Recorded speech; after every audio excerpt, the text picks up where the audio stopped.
গল্পের দ্বিতীয় অধ্যায়। মালিহা ধীরে ধীরে পা ফেলতে ফেলতে ঢুকল একটি প্রাইভেট কেবিনে।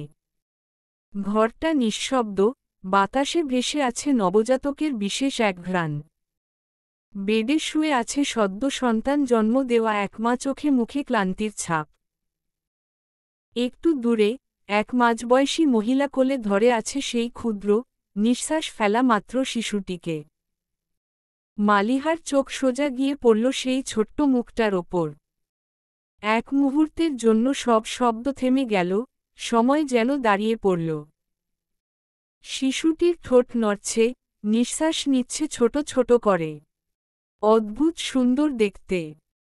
হাজার হলেও প্রাক্তনের সন্তান, যার চোখে হয়তো আছে সেই পুরনো পরিচয়ের ছায়া, যার নিঃশ্বাসে হয়তো বেঁচে আছে সেই চাপা রাখা ভালোবাসার একটি দীর্ঘশ্বাস। মালিহা ঠোঁটে এক অপূর্ণ হাসি টেনে নিল। নিজেকেই প্রশ্ন করল নিঃশব্দে, ভালোবাসা কি সত্যিই কখনো ফুরায়? মালিহাকে দেখে শান্তর বাড়ির লোকজন হাঁ করে তাকিয়ে আছেন, যেন তারা সবাই মালিহার দিকে তাকিয়ে কিছু ভাবছে বা বিরক্ত হচ্ছে। মালিহা একটু অস্বস্তিতে পড়ল। বুঝলাম না, শান্তর বাড়ির লোক কি আমাকে চিনে? তার কি জানে আমার সাথে শান্তর সম্পর্ক ছিল? মালিহা বেডে শুয়ে থাকা মহিলার কাছে গিয়ে বলল, আপনার কি কোনো সমস্যা হচ্ছে? মেয়েটা বলল, না, তেমন কোন কিছু না, তবে পেটে একটু টান পড়ে। মেয়েটার বয়স তেমন বেশি না, মালিহার থেকে একটু ছোট, না হলে একটু বড় হবে। ফাইল থেকে মেয়েটার নাম দেখল মালিহা। তারপর বলল, রুমি, আপনি রেস্ট করুন। আর পেটে যে টানটা পড়ছে সেটা খুব তাড়াতাড়ি ঠিক হয়ে যাবে। একটা মধ্যবয়সী মহিলা মালিহার কাছে এসে বলল, তুমিই তো গতকাল রুমির সিজার করেছিলেন, তাই তো? মালিহা একটু অবাক হল। সেই বালালা। জি, আমিই করেছিলাম। কোন কি সমস্যা? মহিলাটা ভ্রু কুঁচকে বলল, না, কোনো সমস্যা হয়নি, তবে ডাক্তার হয়ে উল্টা পাল্টা কথা বলো কেন? কি উল্টা পাল্টা বলেছি? মহিলাটা একটু রাগী রাগী গলায় বলল, গতকাল কাকে তুমি এই বাচ্চার বাবা বানিয়ে দিলে? মালিহা এখনও মহিলার কথা বুঝতে পারল না। কিছু বলতে যাবে তার আগেই পাশ থেকে শান্তর মা বলল, আপা, আপনি একটু চুপ করুন। তারপর মহিলাটা মালিহার দিকে তাকিয়ে নমনীয় কণ্ঠে বলল, আসলে মা, কালকে যে তুমি আমার ছোট ছেলেকে বললে আপনার পুত্র সন্তান হয়েছে, সেই কথাটা তুমি ভুল বলেছিলে। মালিহা বলল, মানে? মানে রুমি আমার ছোট ছেলের বউ না, সে আমার বড় ছেলের বউ। মালিহা অবাক হয়ে আবারও ফাইলটা খুলে দেখল সেখানে স্বামীর নামের জায়গায় লেখা শুভ্র আহসান। আর মালিহা শুভ্র আহসানকে শান্ত আহসান পড়েছে। মালিহা লজ্জায় চোখ বন্ধ করে জিহ্বায় কামড় দিল, মনে মনে বলল, ইসস, কি ভুলটাই না করলাম। মালিহা শান্তর মা এর দিকে তাকিয়ে বলল, আসলে আন্টি, আমি বুঝতে পারিনি। আমি দুঃখিত, তবে গতকাল তো দেখলাম ওই শান্ত, মানে শান্ত আহসান রুমিকে নিয়ে এসেছে সাথে, তো ওনার হাজবেন্ড ছিল না। আসলে মা, গতকালই আমার ছোট ছেলে বিদেশ থেকে ফিরেছে, তখন বাড়িতে এসেই দেখল এই অবস্থা। তাই তার বড় ভাইকে কল দিয়ে সে সোজা হাসপাতালে চলে এসেছে। মালিহা বিনয়ী কণ্ঠে আবারও বলল, সরি আন্টি। মহিলাটা মালিহার মাথায় হাত দিয়ে বলল, এত কেন সরি বলছো? ভুল তো মানুষ মাত্রই হয়। আর তুমি খুব মিষ্টি একটা মেয়ে। মালিহা মুচকি হাসল, মহিলাটার ব্যবহার অনেক সুন্দর। তিনটি কিশোর বসে আছে সবুজ ঘাসে ঘেরা নদী তীরে। চারপাশে যেন প্রকৃতির এক অনন্য আয়োজন। নদীর স্বচ্ছ জলে বিকালের সোনালি রোদ ঠিকরে পড়ছে, সেই সাথে পানির কলকল শব্দ এক ধরনের প্রশান্তি এনে দিচ্ছে মনজুড়ে। নদীর ওপার থেকে হালকা বাতাস এসে তাদের চুল এলোমেলো করে দিচ্ছে। কোথাও কোনো কোলাহল নেই, শুধু ঝিরিঝিরি বাতাস আর গাছের পাতার মৃদু শব্দ, মাঝে মাঝে দূর থেকে ভেসে আসছে নাম না জানা পাখির ডাক। চারপাশের নিস্তব্ধতা যেন তাদের বন্ধুত্বকে আরও ঘন করে তুলেছে। ছোট ছোট কথা, নিঃশব্দ হাসি আর প্রকৃতির সান্নিধ্য এই মুহূর্ত যেন চিরকাল মনে গেঁথে রাখার মতো। শান্ত, কবির ও কাউসার তিনজনই চুপ করে বিকালের সৌন্দর্য উপভোগ করছে। কাউসার বলে উঠল, বিকালের সৌন্দর্য কত সুন্দর তাই না? কবির বলল, হ্যাঁ খুব সুন্দর, তবে একটা কাওয়ার ডাকও শোনা যাচ্ছে। কাউসার রাগে তাকালো কবিরের দিকে। সে বুঝতে পেরেছি কাওয়া যে তাকেই বলেছে। Kabaradera. আমাকে কাওয়া বলবি না। কাওয়ারে কাওয়া বলবো না তাহলে কি বলবো? কাউসার রাগে বলল, কইব্রার বাচ্চা। কবির বলল, কি বললি তুই? আমি কইব্রা? একদম আমারে এই নামে ডাকবি না বলে দিলাম কাওয়া। শান্ত এতক্ষণ চুপ করেই বসেছিল। Balala. এই তোরা চুপ করবি? এতদিন পরে দেখা হলো আর তোরা কিনা ঝগড়া করছিস মহিলাদের মতো। কবির আর কাউসার একসাথে বলে উঠল, আমরা মহিলা? শান্ত তাদের কথায় পাত্তা না দিয়ে বলল, কি অবস্থা তোদের? আমাদের অবস্থা সবকিছুই ঠিকঠাক, কিন্তু তোর অবস্থা কি? সেই যে গেলি তারপর থেকে আর কোনো খোঁজ খবরই নিলি না। তুই জানিস কত কল করেছি তোকে? কিন্তু তোর সিমটা সবসময় বন্ধ বলতো। কবির বলল। কাউসার বলল, কবে আসলি কানাডা থেকে? Datakala. মালিহার খবর জানিস? দেখা হয়েছে তোর সাথে? কাউসার বলল। শান্ত কোন উত্তর দিল না, একটা সিগারেট ধরালো। কাউসার বলল, তুই না সিগারেট ছুঁয়েও দেখতি না আর এখন তুই ধূমপান করিস? শান্ত সিগারেটটা ঠোঁটে চেপে ধরল। বড় করে একটা টান দিয়ে বলল, হ্যাঁ করি। খুব শান্তি লাগে। খাবি তোরা? কবির নিজের নাকে রুমাল ধরে রেখেছে। তার ধূমপানে অ্যালার্জি আছে। কাউসার বিরক্ত নিয়ে বলল, এত পরিবর্তন কিভাবে হলো? শান্ত কবিরের দিকে তাকিয়ে দেখল ছেলেটার চোখ লাল হয়ে গেছে। কবিরের অবস্থা বুঝতে পেরে সিগারেটে আরেকটা বড় করে টান দিয়ে নদীর পানিতে ফেলে দিল। শান্ত বলল, তোরা এখন কে কি করছিস? আমি বাবার ব্যবসা সামলাচ্ছি আর কাউসার মেডিকেলের প্রফেসর। কবির বলল। তখনই কবিরের মোবাইল শব্দ করে কেঁপে উঠল। মোবাইলের মেসেজটা চেক করে বলল, ও এসে গেছে, আমি এগিয়ে নিয়ে আসছি, তোরা এখানেই বসো।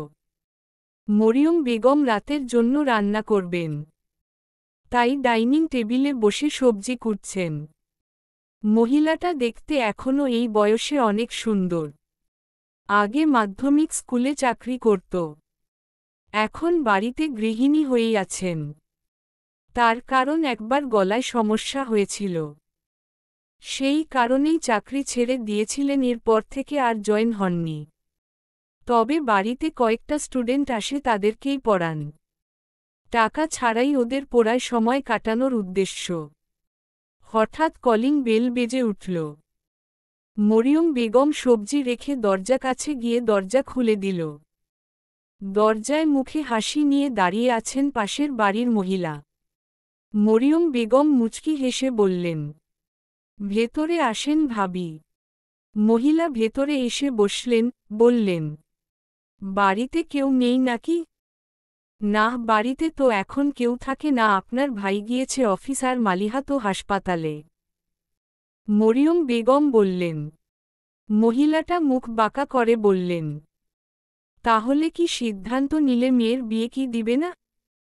মালিহার বয়সী আমার মেয়ে বাচ্চার মা হয়ে গেছে, আর তোমার মেয়ের এখনও বিয়েই দিচ্ছ না। মরিয়ম বেগমের এসব বিষয়ে কথা বলতেও রাগ হয়। এখনও ওনার খুব রাগ হচ্ছে, আমাদের মেয়েকে বিয়ে দেব না দেব সেটা তাদের কি? কিন্তু মরিয়ম বেগম বেশি ভদ্রতার কারণে কিছু বলতে মুখে আটকায়। মহিলা আবার বলল, নাকি বিয়ের প্রস্তাব আসে না? আর আসবেই বাকি করে? মেয়ের বয়স তো মনে হয় 25 হয়ে গেছে। আপনাকে কে বলেছে বিয়ের প্রস্তাব আসছে না? আমরা এখন বিয়ে দিতে চাইছি না। এবার মহিলা বলে উঠলেন। শাক দিয়ে কি আর মাছ ঢাকা যায়? আমরা শাক দিয়ে মাছ ঢাকি বা মাংস, তাতে আপনাদের নিশ্চয় কোনো আপত্তি থাকার কথা না। মরিয়ম বেগম অবাক হয়ে তাকালেন, সাথে মহিলাও। দেখল রাগে দাঁড়িয়ে আছেন বেলাল হোসেন। তিনি আবারও বলে উঠলেন, আমার মেয়েকে আমি বিয়ে দেব নাকি দেব না সেটা পুরোটাই আমার ব্যক্তিগত ব্যাপার। সেখানে আমি অন্য কারো কথা শুনতে আগ্রহী নই। আপনার মেয়েকে তো কলেজ পাশ করার সাথে সাথেই বিয়ে দিয়েছিলেন, তাতে কি হলো? কয়েকদিন পর পর স্বামী মেয়েটাকে মেরে পাঠিয়ে দেয়। মহিলার অপমান মুখটা ছোট হয়ে আসল। Balalena. ভালোর জন্য তো বলেছিলাম, আপনারা না বুঝলে তো আর কিছু করার নেই। বলেই মহিলা চলে গেলেন। মরিয়ম বেগম স্বামীকে বললেন, এভাবে না বললেও পারতে। বেলাল হোসেন সহজে কখনোই রাগ করেন না, তবে মেয়ের ব্যাপারে কিছু বললে তিনি পুরো দুনিয়ায় আগুন লাগিয়ে দিতেও প্রস্তুত।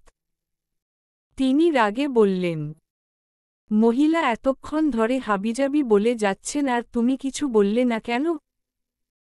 আমি যা বললাম সেটা খুব কম হয়ে গেছে।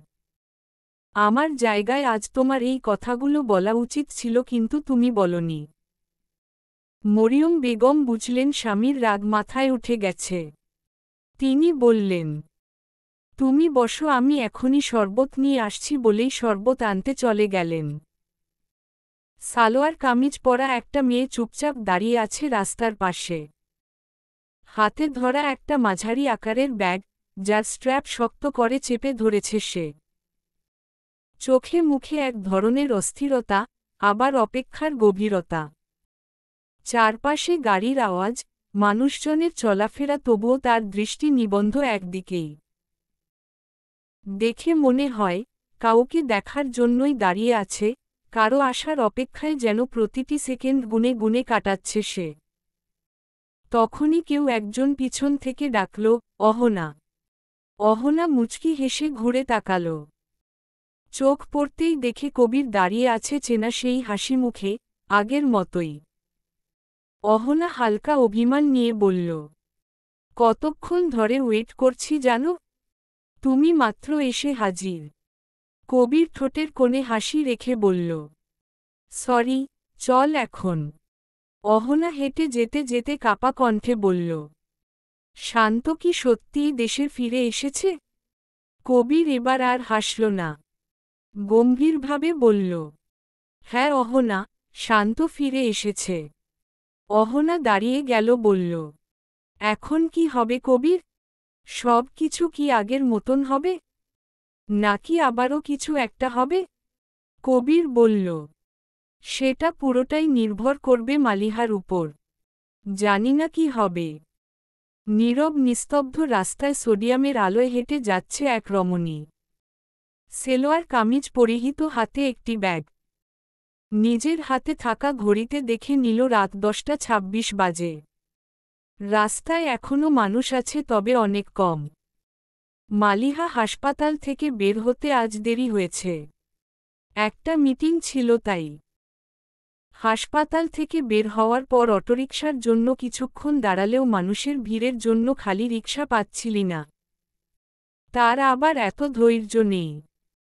ভেবেছিল হেঁটেই যেতে থাকি, রাস্তায় রিকশা পেলে উঠে পড়বে। কিন্তু রাস্তায় একটা রিকশাও দেখা যাচ্ছে না।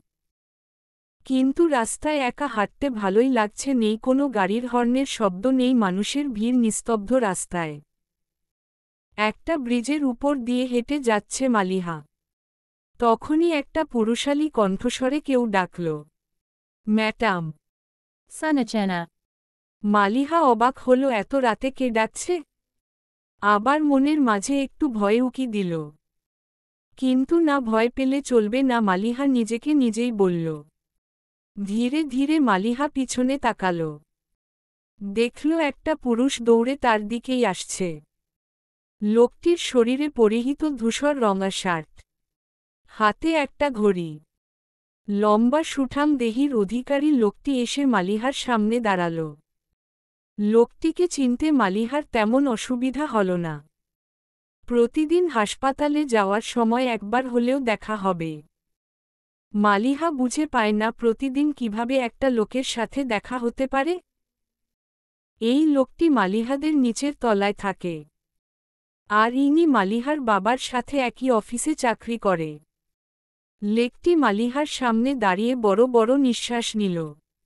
তারপর বলল, এত রাতে একা একা কেন যাচ্ছেন ম্যাডাম? এত রাত কোথায়? মাত্র 10টা। মালিহা বলল। ছেলেটি হেসে বলল, বা, আপনার তো দেখছি খুব সাহস। অবশ্যই। লোকটি পিছনে হাত বেঁধে একটু নিচু হয়ে বলল, এই নিস্তব্ধতার ভিড়ে আমি কি এই পথচলার পথিক হতে পারি? মালিহা হাঁটা শুরু করে বলল, কেন না? এই রাস্তা তো আর আমার না। মালিহা সামনে আর ছেলেটি একটু পেছনে। কয়েক মিনিট পার হয়ে গেল কিন্তু তাদের মাঝে কোন কথা হল না। এবার ছেলেটি গলা পরিষ্কার করে বলল, আঙ্কেল কেমন আছেন? মালিহা বলল, আজ সকালেই তো মনে হয় একসাথে অফিস করলেন, এখন আবার আমাকে জিজ্ঞেস করছেন? ছেলেটি ভ্যাবাচ্চোকা খেয়ে গেল। মালিহা লোকটির অবস্থা বুঝতে পেরে বলল, আপনার নামটা যেন কি? ছেলেটি হেসে বলল, নৌশাদ। খুবই সুন্দর নাম। আমার নাম জিজ্ঞেস করবেন না? মালিহা বলল। ছেলেটি বলল, আমি জানি আপনার নাম। আরও কিছুক্ষণ সময় অতিবাহিত হল। আবার ছেলেটি কিছু বলতে যাবে তার আগেই একটা অটোরিকশা আসতে দেখে মালিহা হাত নাড়িয়ে থামতে বলল। মালিহা রিকশায় উঠে বসল। ছেলেটি বলল, ম্যাডাম, সাবধানে যাবেন। শান্ত বাড়ির দরজায় নক করে। একটামাত্র টোকাতেই ভেতর থেকে খুলে যায় দরজাটা। উপরে তাকাতেই চোখে পড়ে একটি মেয়ে, লম্বা স্কার্ট পরা, চোখে মুখে এক ধরনের নির্লিপ্ততা ভাব। শান্ত ধীরে ধীরে ভেতরে প্রবেশ করে। আম্মু আসে নাই? শান্তর কণ্ঠে ক্লান্তির ছাপ। মেয়েটি দরজাটা বন্ধ করে শান্তভাবে বলল, না, মামি আজ সন্ধেও ফোন দিয়ে জানিয়েছে আসতে পারবেন না। শান্ত সিঁড়ি বেয়ে উপরের দিকে উঠতে শুরু করে। পেছনে থেকে মেয়েটির কণ্ঠ ভেসে আসে, ভাত খাবেন না? শান্ত এক পা থামিয়ে পেছনে তাকায়। ডাইনিং টেবিলে ঢাকনা দেওয়া থালায় ভাত রাখা, তার পাশে তরকারির বাটি। সেই নিচে নেমে এসে মৃদু স্বরে বলল, আমি আগে একটু ওয়াশরুম থেকে আসি। এই মেয়েটি শান্তর ফুফাতো বোন, নাম তার কাজল। শান্তর ছোটবেলা থেকেই কাজলকে এই বাড়িতেই দেখা যায়। কারণ যখন কাজলের মা গর্ভবতী ছিলেন, তখনই তার বাবা অন্য একজন নারীকে বিয়ে করে ঘর ছেড়ে চলে যায়। আর ফিরে তাকায়নি। দায়িত্ব, কর্তব্য, খরচপত্র কিছুই দেয়নি সেই মানুষটা। কাজলের মা, শান্তদের ফুফু, তখন অসহায় হয়ে পড়েন। না ছিল আয়, না ছিল আশ্রয়। শেষমেশ নিজের ভাইয়ের বাড়িতে এসে উঠেন। সেখানেই জন্ম হয় কাজলের। তারপর থেকে একরকম পড়ে আছে এই বাড়িতে নিরুপায় এক জীবন নিয়ে। যতই হোক, রক্তের টান বলে কিছু তো আছে। তাই শান্তর বাবা যতটুকু সম্ভব খরচ চালিয়ে গেছেন, আর শান্তর মা মমতা দিয়েছেন নিজের মেয়ের মতো। শান্ত যেদিন বাড়ি ছাড়ল, সেদিন কাজল অনেক কেঁদেছিল।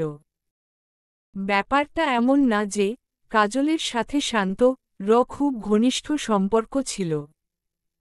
কথা হতো মাঝে মাঝে, তাও খুব কম। তবুও কেন এত কাঁদল মেয়েটা, শান্ত-র তা জানা নেই। মেয়েটার বয়স তেমন বেশি না, এবার ইন্টার সেকেন্ড ইয়ারে পড়ে। সামনে এইচএসসি পরীক্ষা। শান্ত ওয়াশরুম থেকে বের হয়ে এসে খাবার টেবিলে বসে পড়ল। তুই খেয়েছিস? শান্ত প্রশ্ন করল। হুম, খেয়েছি, ছোট করে উত্তর দিল কাজল। তোর পড়াশোনা কেমন চলছে? ভালোই, একই রকম সংক্ষিপ্ত উত্তর। ফুফি কোথায়? মা, শরীরটা তেমন ভালো না, তাই ঘুমিয়ে গেছে। দেয়ালে ঝুলে থাকা ঘড়িটার দিকে চোখ রাখল শান্ত, সময় তখন ঠিক রাত 12টা। এই রাতে এখনো ঘুমাসনি কেন? পড়ছিলাম, শান্তভাবে বলল কাজল। শান্ত তাকিয়ে দেখল, ডাইনিং টেবিলের একপাশে কয়েকটা বই রাখা। আবার ভাত মুখে তুলে নিয়ে জিজ্ঞেস করল, ঘরে কি জায়গা নেই পড়ার? ডাইনিং রুমটাই পেলি? কাজল মুখ ঘুরিয়ে একটু মুচকি হাসল। ঘরে থাকলে তো আপনি ডাকলে শুনতাম না, নরম কণ্ঠে বলল সে। শান্ত চুপ করে রইল। তারপর খাবার শেষ করে উঠে যেতে যেতে বলে গেল, ঈশ্বরচন্দ্র বিদ্যাসাগর হওয়ার চেষ্টায় মরিস না। যা, গিয়ে ঘুমা। গভীর রাত। ঘরে শুধু শোনা যাচ্ছে ঘড়ির কাঁটার টুংটাং শব্দ। সব কিছু যেন স্তব্ধ হয়ে গেছে, নিস্তব্ধতার মাঝেও এক অদ্ভুত ভারী ভাব। মরিয়ম বেগম শুয়ে ঘুমাচ্ছিলেন। হঠাৎ করেই তার ঘুম ভেঙে গেল। পাশে হাত বাড়াতেই বুঝলেন, বেলাল হোসেন বিছানায় নেই। তিনি উঠে বসলেন। খুব ভালো করেই জানেন, এখন কোথায় আছেন তিনি। ড্রিম লাইটের নরম আলোয় স্পষ্ট দেখা যাচ্ছে দুজন মানুষের অবয়ব। মালিহা গভীর ঘুমে আচ্ছন্ন। আর বিছানার পাশে ডুল টেনে বসে আছেন বেলাল হোসেন। দৃষ্টি তার নিবিড়, স্থির। মেয়ের মুখের পানে চেয়ে আছেন। যেন অনেক না বলা কথা আটকে আছে চোখের গভীরে। আলতো করে হাত রাখলেন মালিহার মাথায়। এক ফোঁটা অশ্রু চোখের কোণ থেকে গড়িয়ে পড়তে চাইলে, তড়িঘড়ি করে তা মুছে ফেললেন তিনি। ঠিক তখনই কারো উপস্থিতি টের পেয়ে পেছনে তাকালেন। মরিয়ম বেগম দাঁড়িয়ে। দৃষ্টিতে মায়া, বুকে দীর্ঘদিনের বোঝা। চোখাচোখি হতেই বেলাল হোসেন ধীরে উঠে দাঁড়ালেন। শব্দহীন পায়ে রুম থেকে বের হয়ে গেলেন। নিজের রুমে ঢুকে এক গ্লাস পানি খেলেন। যেন গলা দিয়ে শুধু পানি নয়, একগুচ্ছ কষ্ট নামিয়ে নিচ্ছেন। মরিয়ম বেগম বললেন, প্রতি রাতে এভাবে লুকিয়ে দেখা করে আসো? একদিন মেয়েটার সাথে মুখোমুখি কথা বললেই তো হয়। এত অভিমান, এত রাগ জমিয়ে রেখো না। বেলাল হোসেন চোখ নামিয়ে বললেন, আমি কিভাবে কথা বলবো? আমি তো ওকে ভালোবাসি না, তাই না? এই কথার ভিতরেও লুকিয়ে রইল একরাশ অভিমান। আরও এক ফোঁটা পানি এসে জমল চোখের কোণে। মরিয়ম বেগম এগিয়ে এসে বললেন, দোহাই লাগে, এমন কথা বলো না। তুমি যদি তোমার মেয়েকে ভালো না বাসতে, তাহলে এই দুনিয়ায় বাবা মেয়ের ভালোবাসা বলে কিছুই থাকত না। তোমরা জনেই ভালোবাসো, কিন্তু একে অপরের কাছে যেতে পারো না। বাস্তবের দেয়াল অনেক শক্ত, তাই না? বেলাল হোসেন হেসে বললেন, কিন্তু সে হাসির ভিতরে ছিল শুধু বিষাদ। আমার ভালোবাসা ব্যর্থ। যদি সত্যিই ওকে ভালোবাসতাম, তাহলে সেদিন আমার আদরের মেয়েটা এমন কাজ কখনো করত না। একবার হলেও আমার তোমার কথা ভাবত। বলেই চুপচাপ শুয়ে পড়লেন। মরিয়ম বেগম একটা দীর্ঘশ্বাস ফেললেন।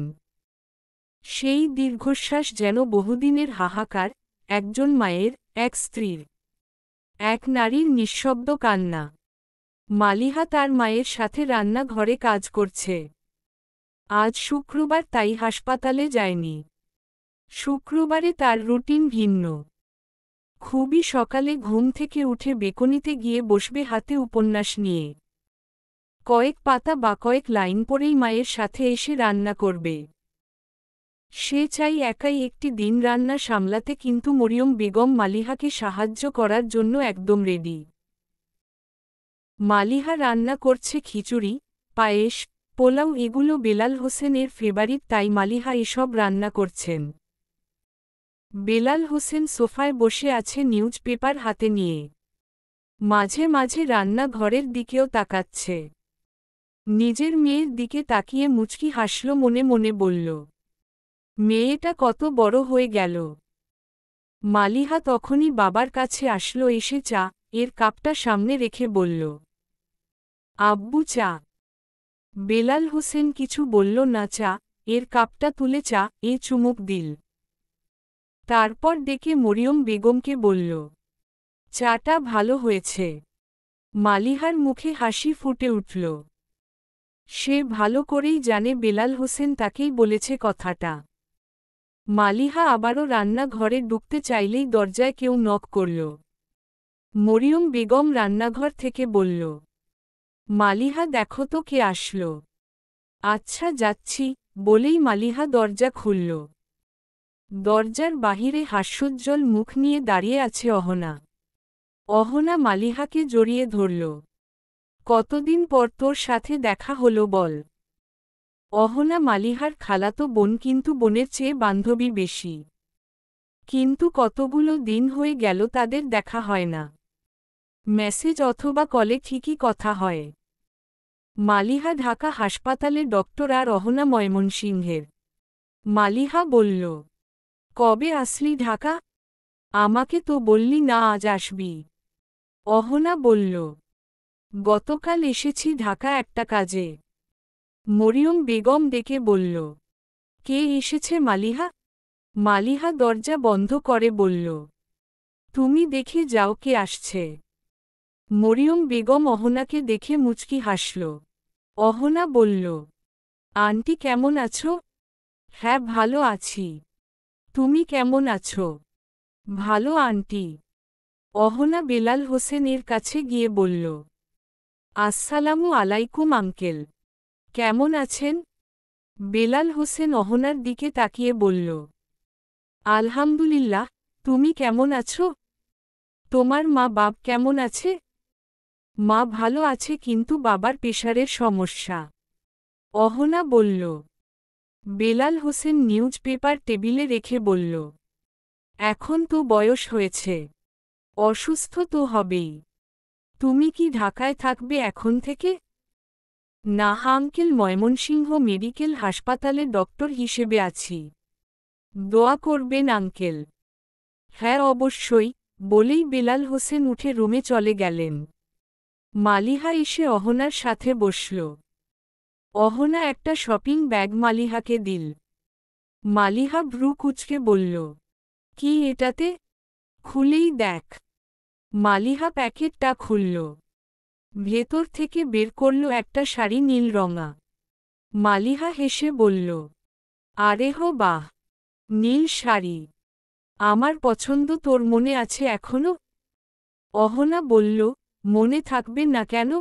মালিহা হেসে বলল, ধন্যবাদ, শাড়িটা অনেক সুন্দর, কিন্তু আমি তো শাড়ি পরি না। অহনা ভ্রু কুঁচকে বলল, কেন? তুই তো শাড়ি পরতে পছন্দ করতি, তাহলে এখন কি হলো? কলেজে তুই কত শাড়ি পরে যেতি। মালিহার মুখের হাসিটা মিলিয়ে গেল। বলল, সবই তো জানিস, তবুও কেন বলছিস? অহনা একটু চুপ করে তাকল। তারপর বলল, এত কিছু জানার দরকার নেই আমার। তুই আজ বিকালে শাড়িটা পরবি আর আমার সাথে ঘুরতে যাবি, শেষ কথা। মালিহা বলল, প্লিজ অহনা, জোর করো না। আমার ভালো লাগে না ঘুরতে। অহনার আগে কিছু বলবে তার আগেই চা বিস্কুট নিয়ে হাজির হল মরিয়ম বেগম। টেবিলে চা বিস্কুট রেখে বলল, এমন করছো কেন মালিহা? ঘুরে আসো, ভালো লাগবে তোমার। আর অহনা ঢাকা এসেছে এত দিন পর, ঘুরতে নিয়ে যাও, সমস্যা কি? মালিহা মাথা নাড়িয়ে বলল, আচ্ছা যাব। বিকাল 4টা বাজে। আজকের দিনটা মালিহার অন্যরকম ভাবেই কেটেছে। আজ মালিহার মনটা অনেক ভালো, দুজনে মিলে অনেক গল্প করেছে। এখন দুজন রেডি হচ্ছে ঘুরতে যাওয়ার জন্য। মালিহা পরেছে অহনার দেওয়া নীল শাড়ি আর হাতে নীল চুড়ি। আর অহনা পরেছে কালো কালারের শাড়ি। অহনাকে বেশ ভালো লাগছে, কালো শাড়িতে ফর্সা শরীরে বেশ ভালো মানিয়েছে। বাসা থেকে বের হয়ে দাঁড়িয়ে আছে রিকশার জন্য। জনে রিকশায় উঠে বসল। অহনা বলল, মালিহা আজ কিন্তু আমাদের আরও ফ্রেন্ড আসবে। মালিহা অহনার দিকে তাকিয়ে বলল, আগে কেন বলিসনি? কে কে আসবে? কবির, কাউসার, আরও কয়েকজন। মালিহা কিছু বলল না। দেখতে লাগল বাহিরে পরিবেশ। সোনালি রোদ ভেসে আসে রিকশার হুডে, ট্রাফিকের শব্দ মিলেমিশে যায় পাখিদের ডাকে। মাথার উপর দিয়ে হেলে পড়া গাছের ডালগুলো রাস্তার আলো ছুঁয়ে যায়। শহরটা যেন একটা চলন্ত গল্প, বিকেলের আলোয় যার প্রতিটা দৃশ্য আরও কোমল, আরও মায়ামো। শান্ত, নরম আলোয় মোড়ানো শহরটা হঠাৎ করেই বড় আপন লাগে। রিকশার টুংথাং শব্দের ভেতর মালিহা হারিয়ে যায় আপন ভেবে এই শহরেই তো আছে তার গল্প, কিছু অপ্রকাশ কষ্ট, কিছু ফেলে আসা দিন। হঠাৎ করেই মালিহার চোখ যায় রাস্তার পাশে এক বয়স্ক মহিলা আর বয়স্ক পুরুষের দিকে। দুজনের চুলগুলোই সাদা হয়ে গেছে। চামড়া কুচ হয়ে গেছে। দুজন কি সুন্দর মনে আনন্দে হাত হাত ধরে হেঁটে যাচ্ছে। মালিহা মুচকি হাসল। তাদের দেখে মনে পড়ে গেল সেই বেইমান মানুষটার কথা শান্ত। এরকম একটা দিনে কলেজ থেকে বাসায় ফিরছিল শান্ত আর মালিহা। মালিহা বলল, Santa. উহু বলো। মালিহা বলল, তুমি কি আমাকে ভুলে যাবে কোনোদিন? মালিহার কথাটা শোনার সাথে সাথে শান্তর পথচলা থামিয়ে দিয়ে বলল, তোমাকে আমি কখনো ভুলব না, মরার পরেও না। Maliana. তোমার চুলগুলো যেদিন সবগুলো সাদা হয়ে যাবে, শরীরের চামড়া কুচ হয়ে যাবে, তোমার কথা যখন গলায় আটকে আসবে সেদিনও আমি তোমাকে ভালোবেসে যাব আমার মলিজান। মালিহা অপরূপ দৃষ্টিতে তাকিয়েছিল সেই শান্তর মুখশ্রীতে। শান্ত রেগে বলেছিল, আর কোনো দিন যেন ভুলার কথা মুখে আনতে না শুনি। তখনই অহনা বলল, মালিহা এসে গেছি, এখন নেমে পড়। মালিহা তাকিয়ে দেখল একটা বাঁশের তৈরি রেস্তোরাঁ। খুবই সুন্দর করে সাজানো। মালিহা নেমে আসল। দুজন মিলে ভিতরে প্রবেশ করতেই দেখল একটা টেবিলে কবির, কাউসার বসে আছে। তাদেরকে দেখেই কবির উঠে আসলো, এসে মালিহাকে বলল, মালিহা কেমন আছো? মালিহা মুচকি হেসে বলল, হ্যাঁ ভাইয়া ভালো আছি। আপনি কেমন আছেন? হ্যাঁ ভালো। তুমি গিয়ে বসো, আমি আসছি। মালিহা অহনার দিকে তাকিয়ে মুচকি হাসল, তারপর বলল, আচ্ছা ঠিক আছে। কবির অহনার কাছে গেল। মাথাটা নিচু করে বলল, আজকে কি আমাকে পাগল করার ব্যবস্থা করছো? অহনা বলল, মানে? মানে, এত সুন্দর করে সেজেগুজে আসলে। কালো শাড়ি, তুমি কি জানো তোমাকে আজ কেমন লাগছে? তোমাকে দেখে মনে হচ্ছে আকাশের পরি নেমে এসেছে এই পৃথিবীতে। মালিহা লাজুক হাসল। তখনই সেখানে এসে হাজির হল কাউসার। পিছনে থেকে কবিরের কানে কানে বলল, অনেক হয়েছে কবি কইবরা কাকু। কবির চমকে তাকালো, পিছনে দেখল কাউসার দাঁত খিলিয়ে হাসছে। কবির রাগে চোখ রাঙাল। কবির অহনাকে বলল, তুমি গিয়ে বসো। অহনা হাসতে হাসতে জায়গা ত্যাগ করল। কবির কাউসারের গলা চেপে ধরে বলল, তুই আমার রোমান্টিক মুহূর্তের 12টা বাজিয়ে দিলি কাওয়া। কাউসার কবিরের থেকে নিজেকে ছাড়িয়ে নিয়ে বলল, লা আমি এখনো সিঙ্গেল আর তারা রোমান্টিক নিয়া বসে আছে। কবির বলল, কাওয়া তোর সাথে কোন কাউই প্রেম করবে? কাউসার ভ্রু কুচকে বলল, ওয়াট কাউই? কবির বলল, চিনো না, দুধু খাও। কাওয়ার বউ কাউই। তোর জন্য কাউই ভালো হবে, মানাবে ভালো।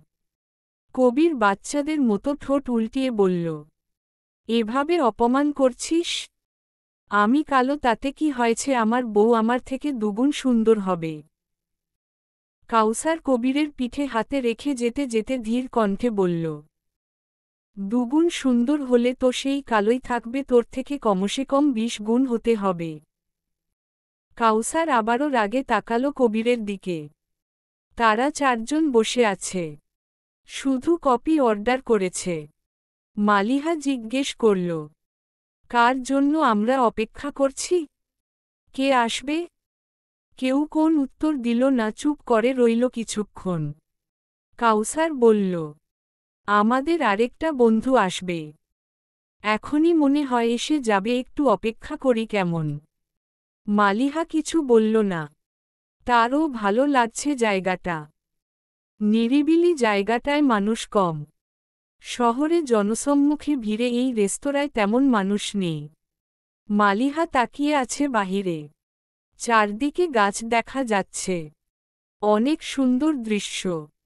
হ্যালো গাইস, কেমন আছো সবাই? পরিচিত কারো কণ্ঠস্বর শুনে মালিহা তাকালো। তাকাতেই যেন মালিহার চোখ কিছুক্ষণের জন্য স্থির হয়ে রইল সেই লোকটির মুখে। পরক্ষণেই চোখ সরিয়ে নিল। অহনা বলল, শান্ত কেমন আছো? শান্ত এক পলক মালিহার দিকে তাকিয়ে বলল, হ্যাঁ ভালো আছি। মালিহা অহনার দিকে চোখ রাঙিয়ে তাকাল। মালিহার চোখে রাগ স্পষ্ট। চোখে চোখ রেখে বোঝালো, তোর আজ খবর আছে। অহনা কানে ধরে বলল, সরি। অনেকক্ষণ ধরেই তারা গল্প করছে কিন্তু মালিহা একটা কথাও বলেনি। মালিহার রাগ হচ্ছে, এখন যদি কেউ এখানে না থাকত তাহলে হয়তো অহনার বারেটা বাজিয়ে দিত। কবির বলল, শান্ত একটা গান বলতো। কতদিন হলো তোর গান শুনি না। সাথে কাউসার আর অহনা বলল, হ্যাঁ হ্যাঁ বল। শান্ত বলল, এখন তেমন গান গাওয়া হয় না। কণ্ঠ ভালো নেই। কবির বলল, কণ্ঠ ভালো লাগার প্রয়োজন নেই, তুই আগে গান বল, দেখ গিটার নিয়ে এসেছি। অনেক জোরাজোরির পর শান্ত গান গাইতে রাজি হল। গিটার হাতে নিয়ে গাইতে লাগল শান্ত। লাল ফিতে সাদা মোজা, স্কুলের ইউনিফর্ম। টার সাইরেন, সিলেবাসে মনোযোগ কম। পড়া ফেলে এক ছুটে রাস্তার মোড়ে দেখে সাইরেন মিস করা দোকানিরা দেয় ঘড়ির দম। এরপর একরাশ কালো কালো ধোঁয়া। স্কুল বাসে করে তার দ্রুত চলে যাওয়া। এরপর বিষণ্ণ দিন, বাজে না মনোবিন। অবসাদে ঘিরে থাকা সেই দীর্ঘদিন। হাজার কবিতা বেকার সবিতা। হাজার কবিতা বেকার সবিতা, তার কথা কেউ বলে না। সে প্রথম প্রেম আমার নীলাঞ্জনা। সে প্রথম প্রেম আমার নীলাঞ্জনা। হঠাৎ করেই মালিহা ব্যাগ নিয়ে অহনাকে রেখে জায়গা পরিত্যাগ করল। শান্ত তাকিয়ে রইল মালিহার যাওয়ার দিকে বিষণ্ণ দৃষ্টিতে।